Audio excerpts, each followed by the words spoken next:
Hey y'all, so before I get this video started, let me give a quick shout out.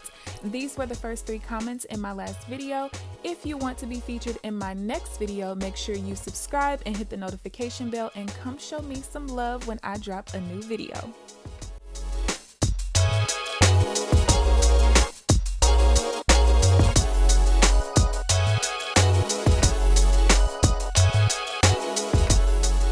What's up, you guys? It's KeAmber Vaughn, aka CoachKe, coming back to you with another video. If you are new to my channel, welcome, and if you're not new, welcome back. Be sure to hit the subscribe button and also tap the bell so that you are notified of every new video that I post. So as you guys can tell by the title of this video, we got a mock budget this month. Yes, we do. So I'm going to be doing this mock budget on my printable workbook, and if you want more information on that, I will leave the link down in the description box. All you have to do is go to my shop, KeAmberVaughn.com/shop, and you will see it there. Okay, so this particular person, here is the email I got. I love to be considered to have my budget in your video. I'm a complete mess when it comes to my finances. I feel like there's never enough for me to save. Hopefully, if I'm considered, you could give me some good tips because Lord knows I need it. So I haven't even worked out the numbers or anything. We are just doing this right off the dome, and it's very easy for me to do this because I literally do the same method no matter what. So she says she works full-time and she makes just about $532.79 every week on Thursday. She still lives at home with her parents and she's working from home because of the pandemic.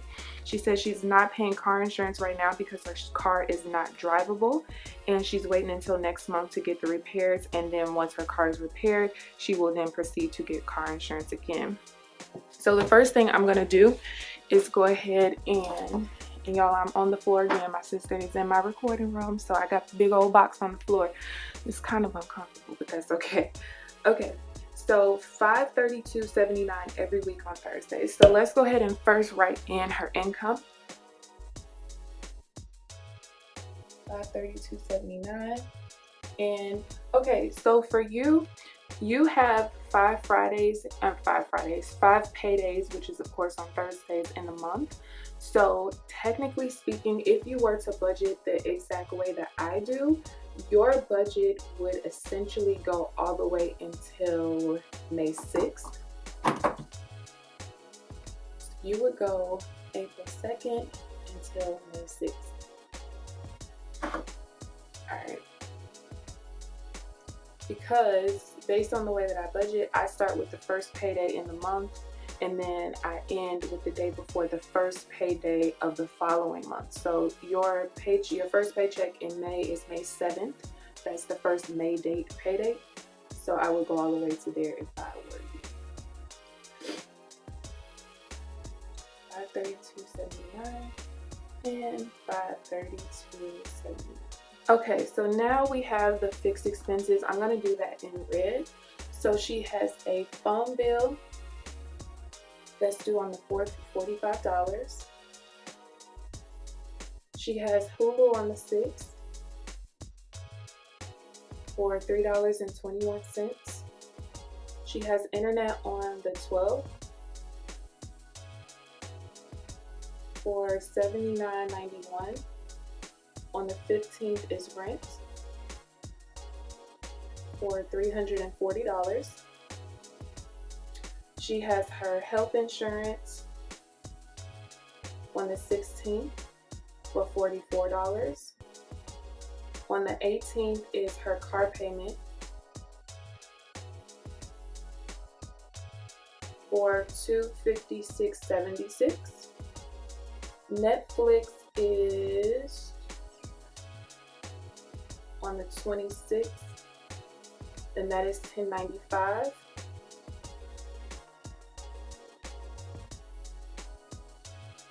So far with the numbers that I'm writing out, you should have quite a bit of money left over.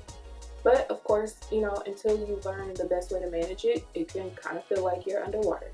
Okay, so then Spotify is the 28th, and that's $10.93. Or I'm sorry, $10.73.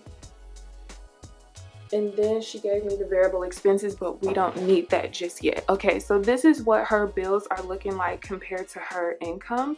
Anytime you get paid weekly, you have it a lot easier than people who have to make money stretch for 2 weeks, or even people who have to make money stretch for an entire month. But sometimes I feel like getting paid weekly is kind of a hindrance to people because they tend to overspend a little bit more than the average person, only because they know, well, that next week, like in 3 days, I'm gonna get paid again. You know, if they start overspending right here, in a couple of days, I know I'm gonna get paid again, so I'm good, I can re-up. That can kind of be an issue for some people, and that could be your issue. We don't know yet. Let's go ahead and see. So next page is the typical page you guys see me fill out with this month's budget. All I'm going to do right now is go ahead and transfer that information over, and then I will come right back to you guys. So at this point, let's see, 1 2 3 4 5 6 7 8 1 2 3 4 5 6 7 8. So at this point I have all of her fixed expenses written out. So of course now I'm going to go ahead and sum everything up. So we have 340 plus 45, 79.91, 321, 44, 256, 76, 10.95, and then 10.73. So her monthly fixed expenses is $790.56.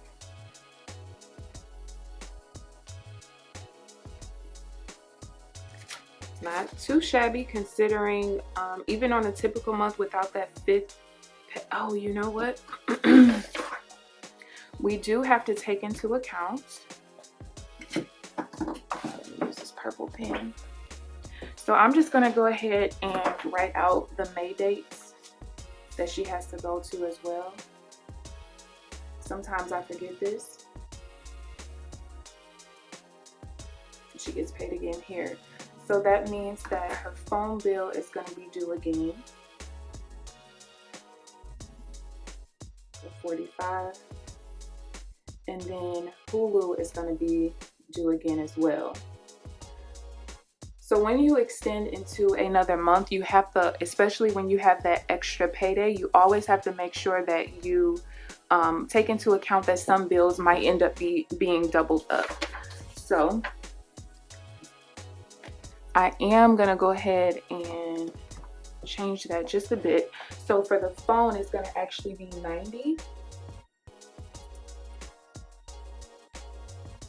And then for Hulu, it's going to be, what's that, 642.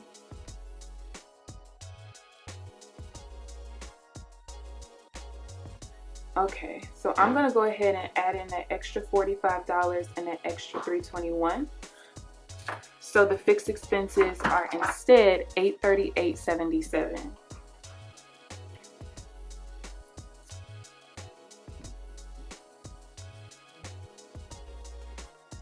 Alrighty, now that's a little bit more accurate. So even with the $838.77, you have 5 paid days, which is about $2,500, actually more, because that's just 500 times the 5 paid dates. So you actually have quite a bit of money left over. So let's see where your issue could be lying. Okay, so first we need to do projected income, and I'm sorry, I guess my printer is like out of the black ink, so that's why it's showing up pink like this.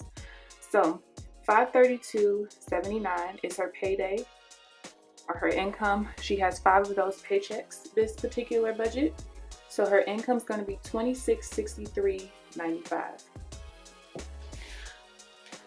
So at this point, what I'm going to do is I'm going to subtract her fixed expense amount from there, because we need to see what the net income is. After we pay our bills, how much money do we have left over to be able to spend or to have for variable expenses, our gas, our groceries, our restaurants and shopping and everything, and then how much money do we have left over for savings as well as debt payments. So I like doing the mock budgets because now that I am debt free, you know, I don't have that extra split off from the net income, because everything goes to savings. So I love doing the mock budgets because you guys can see how I personally would recommend that you guys split your leftover income up between your savings and your debt.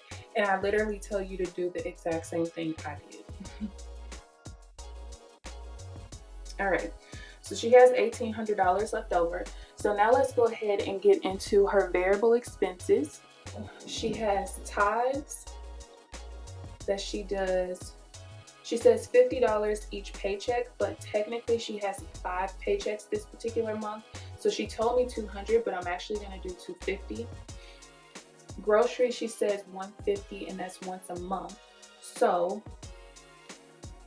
because her month probably extends only 4 weeks most of the time, if I take the $150 and I divide that by 4, that's $37.50 per week. So I'm gonna up her grocery budget to $187.50. And again, I'm only doing that because she gave me numbers based off of a month with 4 paychecks, but technically to budget the way that I do, she has 5 paychecks for this particular budget. Next, she says eating out $60, which is $30. She says twice a week, but I'm wondering if that was supposed to be twice a month, because she says $60 is what she typically spends for the entire month. Yeah, so I'm just gonna do what I just did. So 60 divided by 4 weeks, and then we're gonna multiply that by 5 weeks instead. So 75 is going to be for restaurants.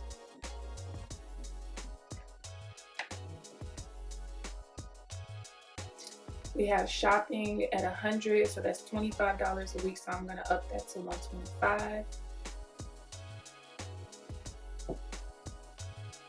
100, she says $50 every 2 weeks. So if we were to go based off of that, that means that by that 5th paycheck, that would be another 2 weeks. So we're gonna go with $150 for gas. And then co-pays, she says $50. And I'm just going to do my due diligence. And we're gonna do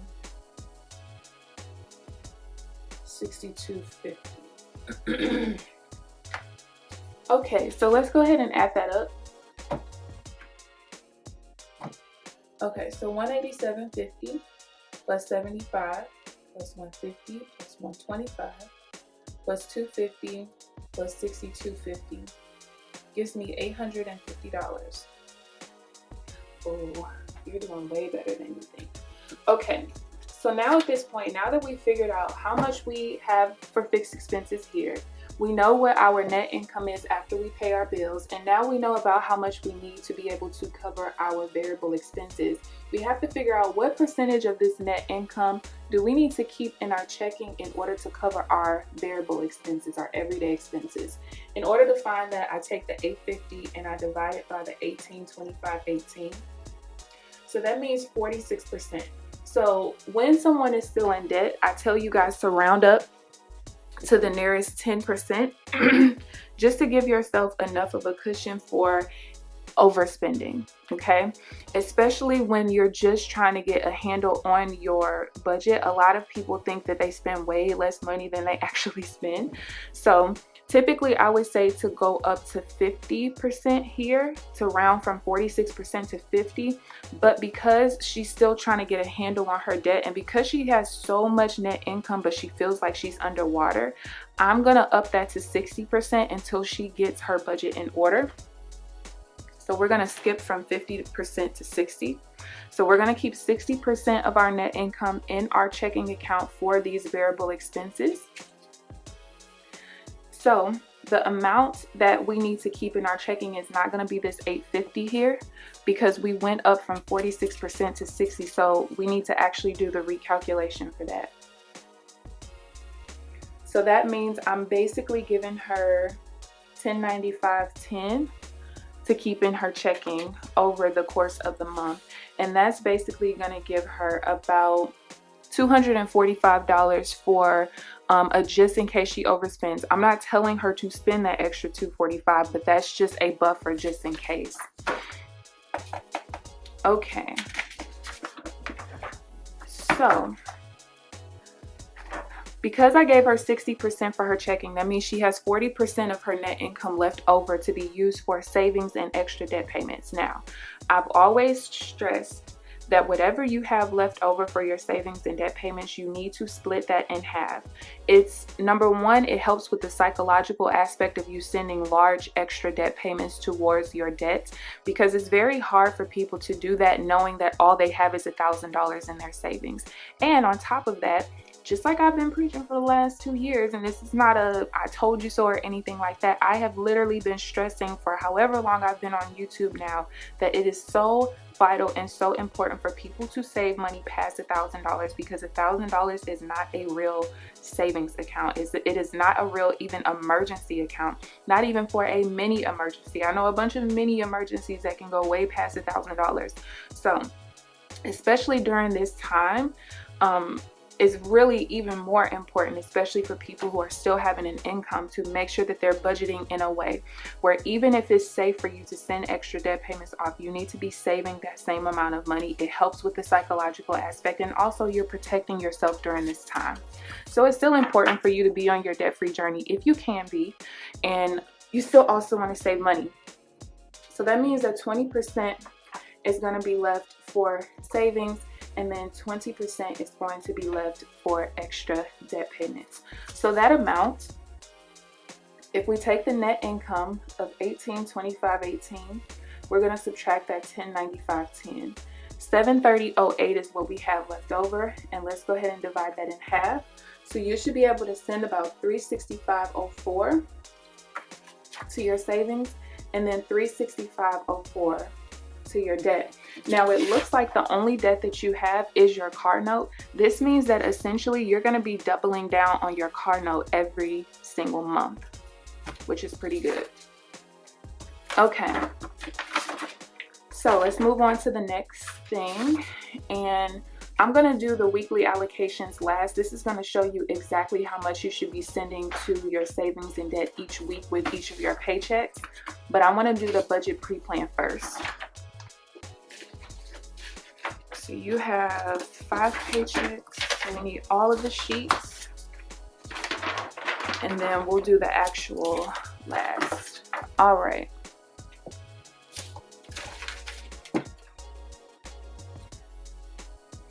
Okay, so paycheck number 1 is going to be on April 2nd. So you just got paid yesterday, actually, so this is perfect. So your income is $532.79. The only bills that you have coming out this week are your phone bill for $45, and then you have Hulu for $321. And then also, as far as your budgeted expenses go, you have $850 total for the month. And if we divide that by the 5 weeks, that means you have on average about $170 per paycheck or per week for your budgeted expenses. Now some weeks you might spend more and some weeks you might spend less, but that's pretty much about on average what you should be spending every week. So $532.79 minus the 45. And the only reason I'm doing the calculations now instead of at the end like I typically do is because you guys know when I do it on a note sheet. So everything is kind of on one page, whereas in this workbook it's not like that. Excuse me, so $484.58, and then we have the $170 for the budget, so we got $314.58. Okay, so next paycheck is $4.9, and your income of course is the same. So we have the internet at $79.91, rent is $340. And then we have the budgeted expenses again at $170.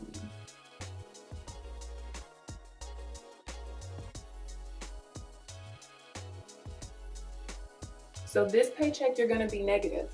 But see, the great thing is because you're so positive on this first paycheck, it helps to cover the fact that you'll be negative on this one. And then of course, because we overestimated your variable expenses by about $245, we're giving you that extra buffer as well to cover that week. Okay, so let's get into paycheck 3. That is going to be $416. Income of $532.79. You have your health insurance for $44. You have your car payment for $256.76. And then again, we have the budget of $170.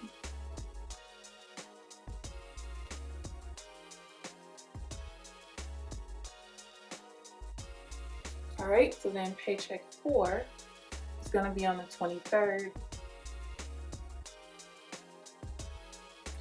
And you have Netflix for $10.95 and Spotify.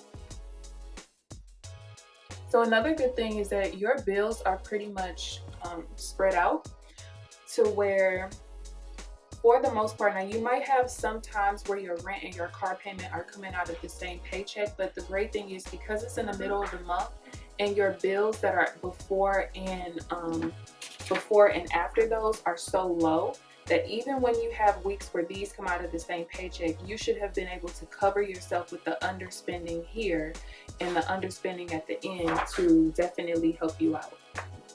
So then we also have to do the budgeted expenses again of $170.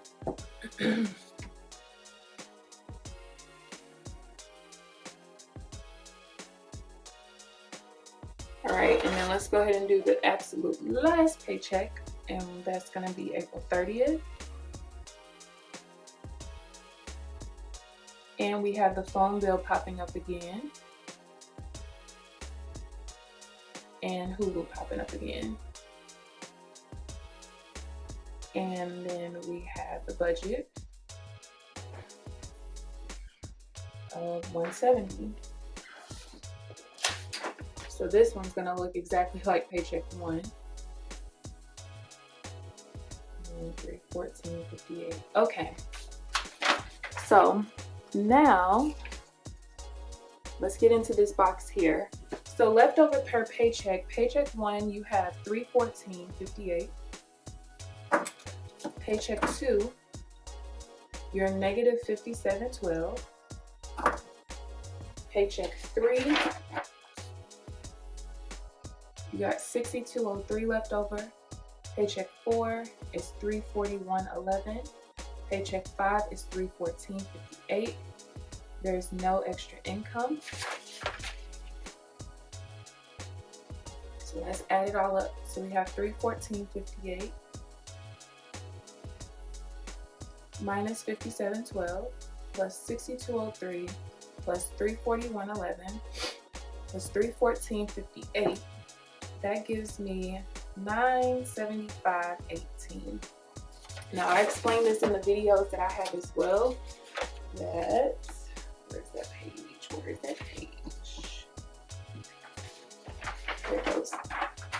So remember the amount that we had left over when I did the calculations earlier for the savings and the debt was about $730, but you actually have about $975.18 when you do this calculation. The reason being is because remember, we went up by about $245 as far as what you need for budgeted expenses and what we gave you as a buffer. So when you do your actual numbers, because this is the estimation with the inflation, when you do your actual numbers of the bills coming out, your $170 per week for your budgeted expenses and everything, when you do that, the extra $245 ends up getting put in here, because that is what you should be left over with based on your $850 that you have for your variable expenses. So let's come up with a plan for the leftover income. So we have $975.18. So what you're literally going to end up doing, and I'm going to show you when I do that weekly allocations page what you should be doing with each and every paycheck as it comes in this month. So by 2, you should end up actually sending about $487.59 to savings and to debt as an extra debt payment. So last part of this process and we're gonna be done. So luckily, because you get paid weekly and because your bills are pretty low, it's very easy to do this particular part. So if I were you, I would just go ahead and literally take this video and write it down and do exactly what I'm telling you to do on your paydays. So we have 60% for checking, 20% for savings, 20% for debt. Your fixed expense amount was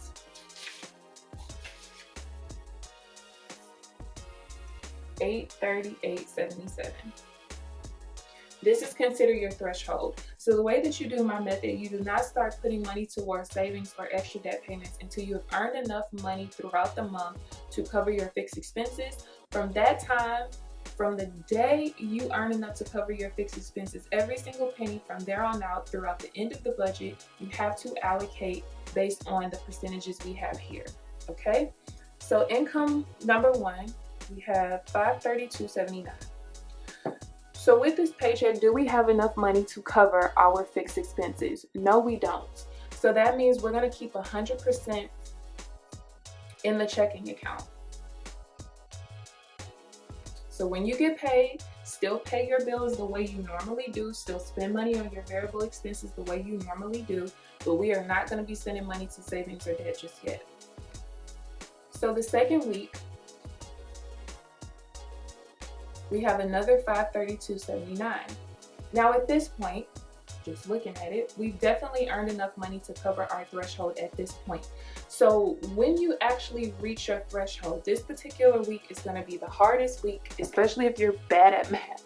This is going to be the hardest week for you to actually calculate because you have to actually do a little bit of math.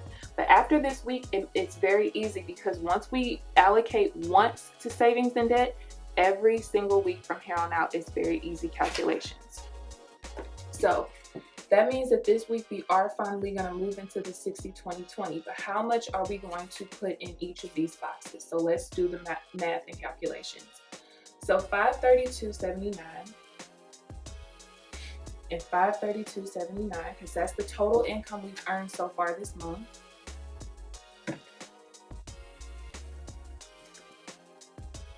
That's going to give me $1,065.58. And again, we've earned enough to cover this threshold here.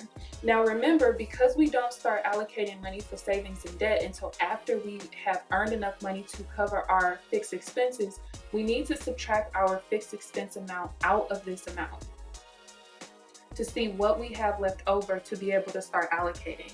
So let's go ahead and subtract that. So we have $226.81. So this is what we have to start allocating out. We got 60% for the checking, 20% for savings, and 20% for extra debt payments. So that means we need to keep $136.08 out of this. And I'm actually going to round that down to 7. Because I need what's left over to be an even number so I can split it in half just fine. So $136.07 is going to stay in our checking because this stayed in our checking for our fixed expenses, right? But remember, when we start to split things off, this 60-20-20 that we have, this 60% that's staying in checking is for our variable expenses. So we have to make sure that 60% of this is staying here because this is for our variable expenses, okay? So if we take the $226.81, I'm going to subtract the $136.07 I kept in my checking for variable. That's going to leave me with $90.74. So we're going to divide that in half. So $45.37 is going to go to savings and $45.37 is going to go as an extra debt payment. Now let me tell you something. You have two different ways of doing this. Now with the savings allocation, send this to savings ASAP. Don't even think about it. With the extra debt payments, when I was in my debt-free journey and I was getting paid weekly, I didn't care if it was $2.82 that was showing here. I called and I asked to make the extra debt payment. When you're making an extra debt payment, always make sure you tell them you want it to be principal only. Now I can tell you, especially with some car companies or some car companies, when you apply this payment, even though you tell them you want it to be principal only, meaning none of the money goes towards your interest, is still going to apply it to interest. And after the payment actually applies, you have to call back a second time and say, hey, this needs to be reapplied as principal only. I had to do that the entire time. Every single week I had to call twice. I had to call once when I made the payment, and a second time about 2 or 3 days later to remind them to readjust it. So if I were you, I would go ahead and make the extra debt payments as soon as you calculate it on your payday. Just make the payment, have it come out of your account so you don't have to think about it. Another way you could do it is to send this off to a special account to where you allow this to build up every single week, and at the end of the month you make a huge payment. I just say pay it right away, personally. Okay, so $45.37 is going to stay in savings. $45.37 is going to go towards debt. Now this $136.07 is not what you're going to write here, and the reason why is because if you add all three of this up, it's going to give you this $226.81, but that wasn't the amount of our paycheck. Everything you add up in these boxes going across should equal the amount of income that you have for that week. So in order to figure out what to put in that box, we not only have to do the $136.07 we kept in there for variable expenses, but we also have to do this $838.77 that we kept off to the side for our fixed expenses. Or the other way to do it is to do it a different way, where you add up your income, you subtract the $45.37, and that gives you the $974.84. So either way. Okay, so that's the hardest part. From here on out, because we've already put money off to savings and put money off to debt, the rest of the weeks of income are very easy. Let me show you why. So when you get paid on paycheck 3, and this is 4/2, 4/9, 4/16, 4/23, 4/30. Because we've already done our calculations the previous week, everything else is going to be 60/20/20.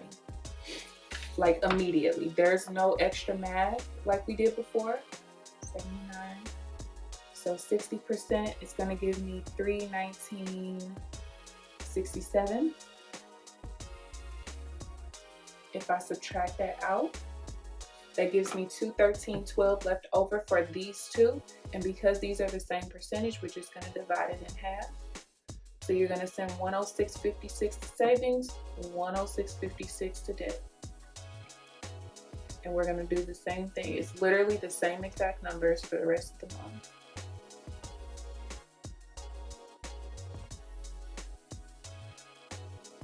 Okay, so I want to show you guys how well the math works out. Let me see if I can put all 5 of them in plus here. Yeah.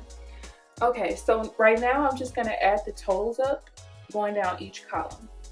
So $532.79, then we have $974.84, then we got $319.67 plus $319.67 plus another $319.67. So I kept $24.66.64 total in my checking account for my variable and my fixed expenses. And y'all, I'm tripping. Sorry, I just kind of woke up, honestly. So $532.79. I'm gonna go back to this week right here, and that's gonna be $442.05. I'm sorry. So when I did the thing of showing you the $532.79 times 2, those two paychecks, and if I subtract the $45.37, the $45.37 again, I have to also subtract the $532.79 from the first week. So that's what's supposed to be there. Okay, so I'm gonna go back and add down this column again.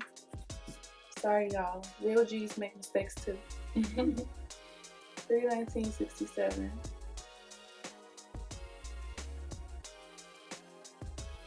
Now that's right. Okay, so $1933.85 is what we kept in our checking for our fixed and variable expenses, and that makes sense because remember, our fixed expenses was $838.77. We got the $1095.08 left over, which is pretty close to here, and the only reason it's off by a couple of cents is because remember, I had to round up or down for that checking percentage so that what I had left over for these two were even numbers, so it could be split in half evenly. So 45.37 plus, and actually I'm gonna do this different, 106.56 times 3 plus the 45.37 gives me 365.05.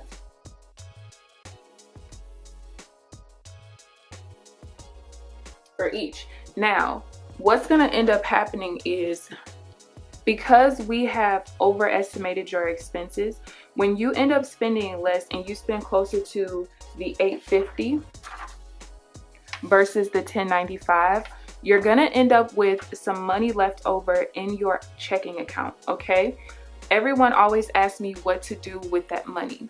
As you guys see on a weekly or on a paycheck to paycheck basis for me, when you guys see me start off my budget for the month, and I have my planner over here with me, so I'm gonna just show you guys this. This is my first budget of March. You see my beginning balance of my checking account being at $4,000. You want to get to the point where the beginning balance of your checking account at the beginning of every single budget that you have, you want to end up coming up with a number that you feel is comfortable, that's about 2 to 3 times your monthly bills. This is something that I was taught by a different millionaire. I know everybody's favorite millionaire is freaking Dave Ramsey, okay? I have other millionaire mentors, ones that I know personally, and they typically tell you 2 to 3 times your monthly expenses as a basis for your checking account, because if push comes to shove and there's some huge emergency, kind of like what's going on right now, it's going to take you 2 to 3 months just to get through your checking account before you have to get to your mini emergency fund, before you have to get to your true emergency fund, okay? So at the end of the month, when y'all see me zero my account back down to 4,000, and I'm gonna go to a budget again. I'm still currently in my March budget, so I gotta go to my February budget. Okay. So when y'all see me reconcile my account down, so at the end of all of my fixed and variable expenses at the end of my February budget, I still have $761.52 left over in my account in order to zero myself back down to $4,000. If you do not have 2 to 3 times your monthly expenses in your checking account by the end of your budget, that extra money that you have left over from not overspending and spending every single dollar of your variable expense money, all you're going to do is keep that in your checking account. Okay, so let's say that your balance started out at, let's just say $550, and you have about, let's say $200 left over out of your budget at the end of the month. That means that your checking account is going to have a starting balance of $750 the following month. If this is not 2 to 3 times your monthly expenses, continue to do the budget the exact way that it is, and every single month, slowly, you're going to build yourself up to that 2 to 3 times your monthly expenses.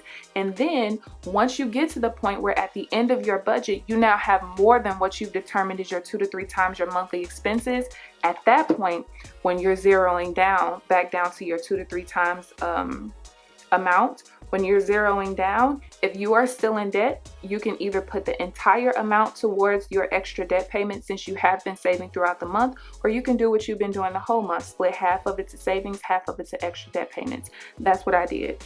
Anything that I reconciled down, that's what I did. So that's that. I hope that this was not confusing for you, and of course, as you're getting paid throughout the month, if you have any questions as you're getting paid, just email me like you just did with give me your information. But this is the exact plan that you should be following throughout the month, and that's that. So if you guys have any questions whatsoever, anything confused you, feel free to leave it down below. I hope you guys enjoyed this my video. Please give this video a thumbs up, subscribe if you haven't already, but other than that, I will see you guys in the next video. Bye guys.